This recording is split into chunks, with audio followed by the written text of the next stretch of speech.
Okay, now before beginning this section on extended echelon form, I'd like to point out some similarity. If you look back on what we did in the previous section, what we did in order to find the null space of a matrix was we took that matrix and appended the identity matrix after it. We row reduced and then found the homogeneous solution for the second half of the matrix. Right. Now this should be a little bit familiar to you. When we've computed matrix inverse, if I go back there, let's find it.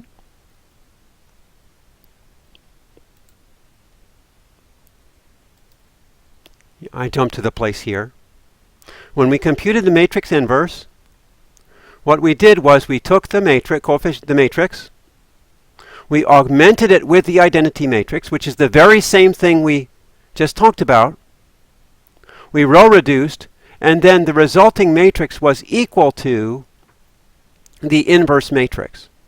Okay, so in both cases, we've done the very same procedure. Take the original matrix, augment it with the identity matrix, row reduce, and then use that to find our solution. Okay. So let's go back. Okay, so it seems like this is a very useful thing to do. Taking a matrix, A, augmenting it by an identity matrix, and row reducing. Now let's standardize that. So here's the formal definition. Suppose A is an m by n matrix. Now in this case we're generalizing to the case of a non-square matrix. When we found column spaces, we didn't need to start with a square matrix. So you take any matrix, extend it on its right side with a m by m identity matrix. Notice that the number of rows of A determines the size of the identity matrix. Because you're tacking it onto the right, this identity matrix has to have the same number of rows as the original matrix. Now you get a larger matrix. It has m rows, and now it has n plus m columns. And we can reduce this matrix by row reduced echelon form. We'll get a resulting matrix that's also m rows and n plus m columns. Divided up the same way, call the first part B, the second part J. So this I is going to reduce to the J, and the A is going to reduce to the B. Now, when you do the reduction, B may have some 0 rows. I'm going to separate those out. Okay? And we've been using R as the number of non-zero rows.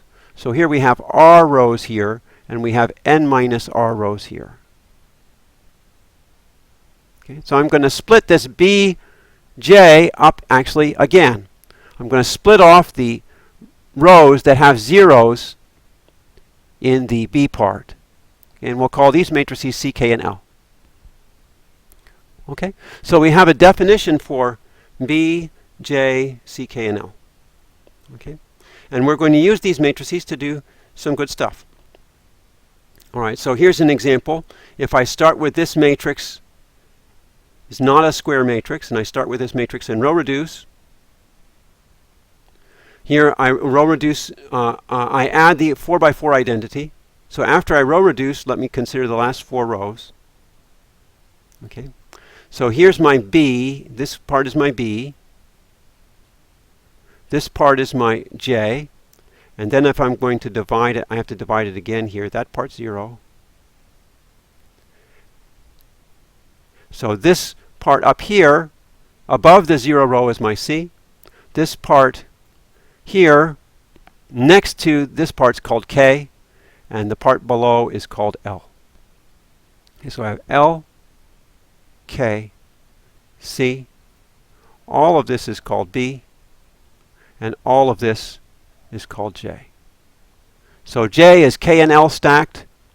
B is C stacked on top of a 0.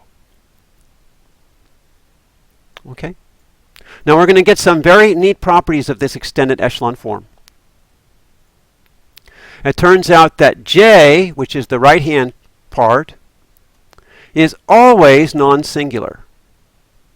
Now that shouldn't be a surprise. Why shouldn't it be a surprise? Because it's row equivalent to the identity.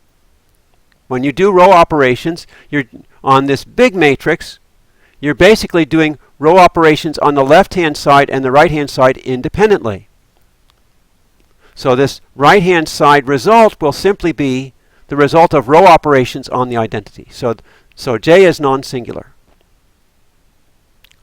All right. Then we have B is equal to J times A.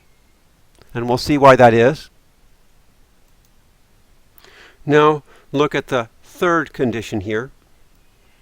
If we have two vectors, this vector is in Cn, which is the number of columns of A, and this vector is in Cm, which is the number of rows of A, then Ax is equal to y if and only if Bx equals Jy. All right, that really follows very quickly from part 2, because if I apply J to both sides of this equation, I get this equation. On the other hand, since J is non-singular, it has an inverse, and if I apply J inverse to both sides of this equation, I will get this equation. Okay, so these two equations are equivalent. Okay, we'll see why this is useful later. Part 4, C is in reduced row echelon form, has no zero rows, and has R pivot columns. All right, now that follows from what we did up here. C was exactly the part of the row reduced form of A that had no zero rows. We've split off the zero rows. Okay? And the fact that it has pivot columns, the fact that it has R pivot columns follows because it has all the pivot columns that A has. Right? L is in reduced row echelon form, has no zero rows, and has M minus R pivot columns. So see what L is.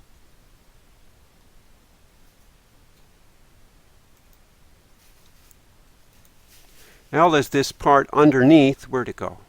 L is this part underneath. Okay.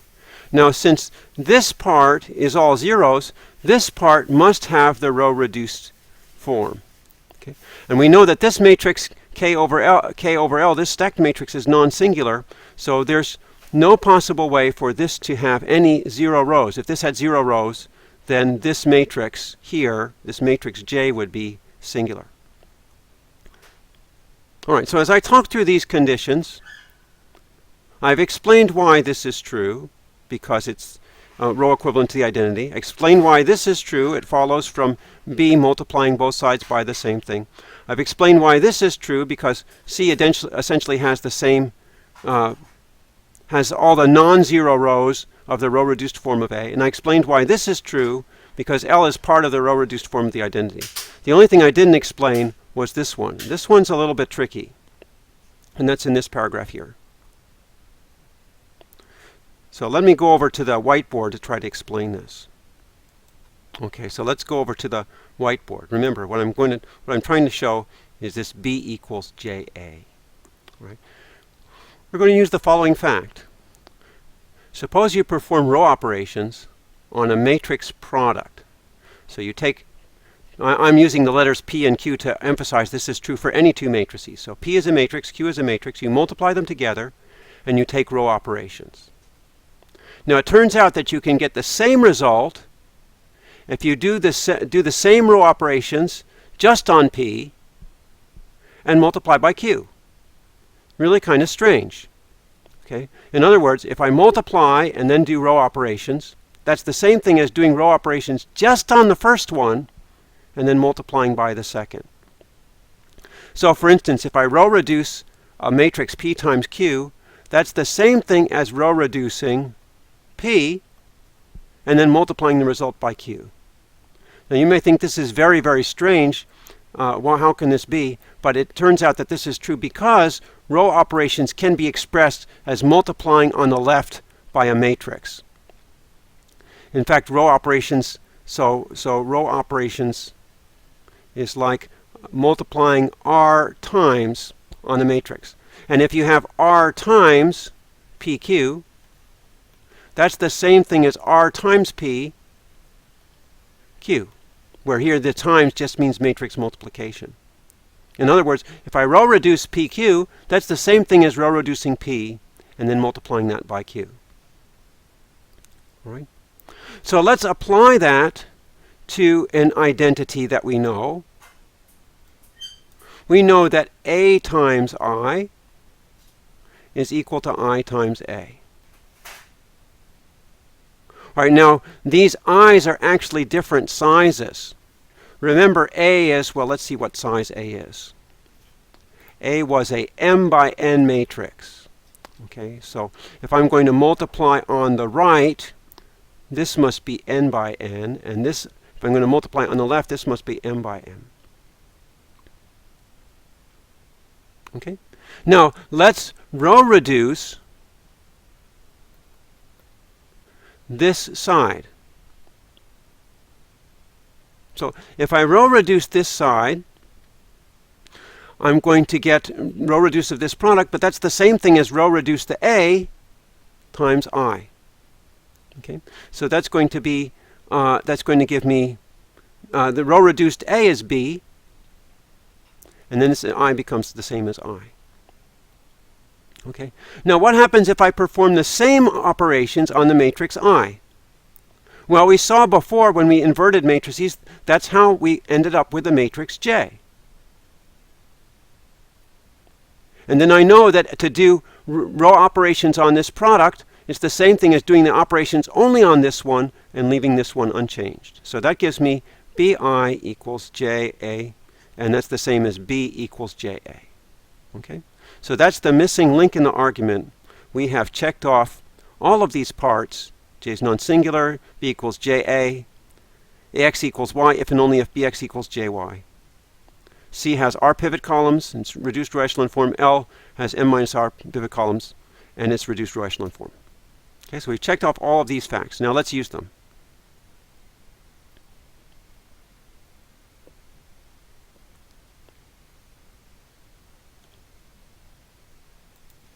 And I think I'll stop here because we're already over 10 minutes, and I like to make these videos short. So we'll use them in the next video.